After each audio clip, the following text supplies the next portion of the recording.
өмірдің мәнін түсінбей ауырып жатқан қыздар.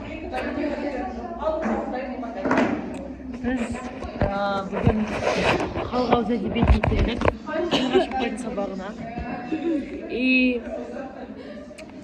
Мен дым дайындықсыз келдім. Кеше сағат 8-де 9-да ұйықтағам. Мен 7-де ұйықтадым.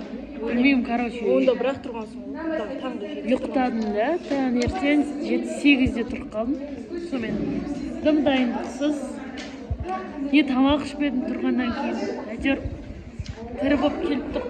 Мен де тамақ ішпедім. Ол Асел.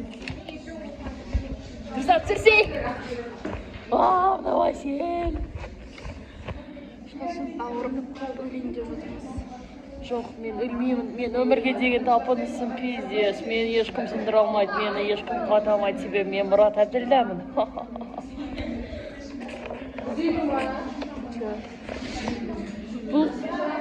Бұл қыз махаббаттан бас айналып жүр.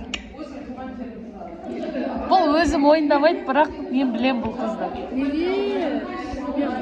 Мен нормально жүрмін. Жоқ. Кәусар крекер. Мынау қалса, қазір бәрінің көкейінде тұрған сұрақ. Сіз қайдасыз? Мен үйде. Қайдасыз болғанда? Жаныңызда тұрмын ғой дейсіз. Вот Кәусар келді.